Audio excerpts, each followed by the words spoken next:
깊은 산골짜기 강가에는 한 오래된 사찰이 있었습니다.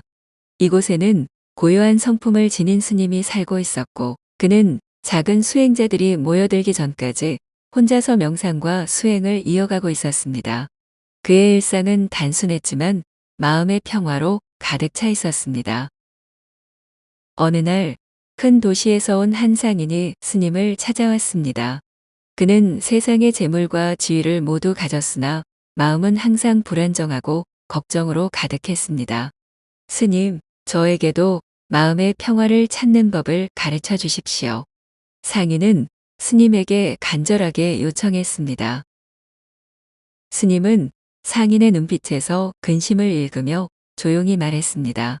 당신은 세상에서 원하는 것을 많이 얻었지만 마음은 여전히 비어있고 불안하군요. 상인은 잠시 머뭇거리다 고개를 끄덕였습니다.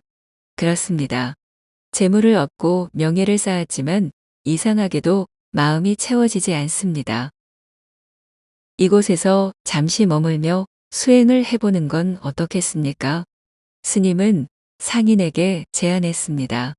상인은 잠시 망설였으나 스님의 고요한 미소에 마음이 끌려 며칠간 절에 머물기로 결정했습니다.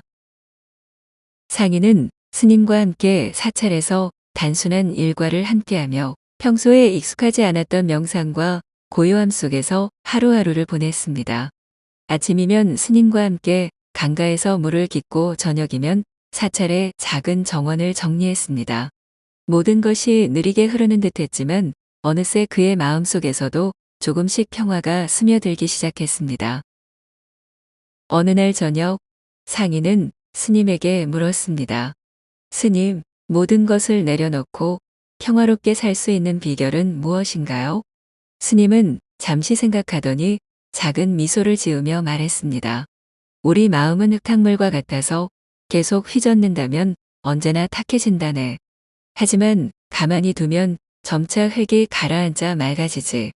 상인은 고개를 끄덕이며 그 의미를 음미했습니다. 며칠 후 스님은 상인을 사찰에서 멀리 떨어진 산 위에 외딴 곳으로 데려갔습니다. 그곳에는 아무것도 없었고 단지 넓게 펼쳐진 하늘과 강물이 보이는 작은 바위가 있었습니다. 스님은 상인에게 그곳에서 하룻밤을 보내며 자신의 마음을 들여다보라고 말했습니다. 상인은 밤하늘 아래 홀로 앉아 마음속 깊이 묵상에 잠겼습니다. 도시에서의 바쁜 삶, 끝없는 재물에 대한 욕심, 명예에 대한 집착이 그의 머릿속을 떠올랐습니다. 하지만 지금 이 순간만큼은 모든 것이 사라지고 그저 고요한 자신만이 남아있음을 느꼈습니다. 다음 날 아침, 상인은 스님에게 돌아왔습니다. 어제 밤에는 제 모든 근심이 사라지고 평화로운 기분이 들었습니다. 상인이 말하자 스님은 빙그레 웃으며 물었습니다. 그렇다면 당신을 괴롭히는 것은 외부의 재물이 아니라 스스로의 집착이었음을 깨달았겠군요. 상인은 조용히 고개를 끄덕이며 그 진리를 깨달았습니다. 스님은 부드럽게 이어 말했습니다. 세상은 항상 변하고 우리도 변하네. 재물도 명예도 언젠가 사라질 것이니 그것에 얽매이지 말고 자신의 내면에 귀를 기울이게. 상인은 무언가 가슴 깊은 곳에서 벗어나는 듯한 해방감을 느꼈습니다.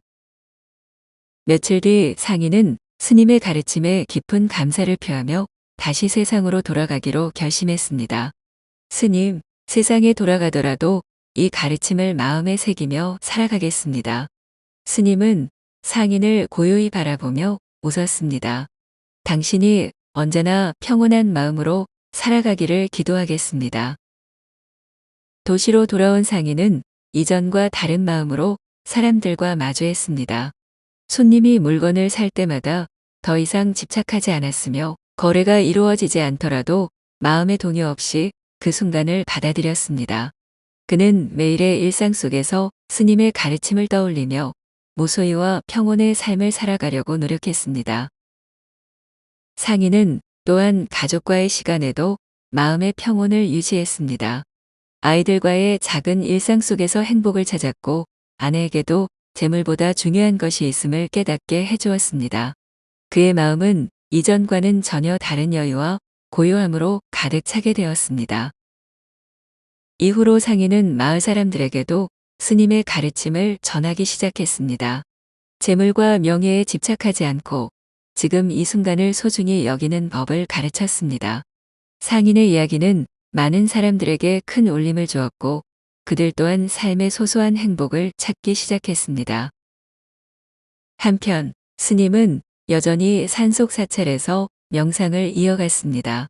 그의 고요한 삶 속에서 찾아오는 사람들에게 무언가를 강요하지 않았지만 그와의 짧은 만남만으로도 사람들은 스스로의 마음을 돌아보며 평화를 찾고 돌아가곤 했습니다.